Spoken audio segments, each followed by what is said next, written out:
Halo Tribuners, lakukan terus hobi yang membuat kalian tambah berenergi. Di rubrik hobi pekan ini, kita bakal mengulas hobi melatih burung paruh bengkok.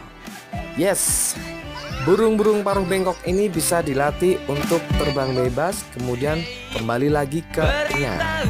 Nah, penasaran kan seperti apa cara melatihnya? Simak liputan selengkapnya hanya di rubrik Hobi Tribun Jogja. Kalau yang ini contohnya ini berapa lama? Ini Ningsih ini saya 1 bulan.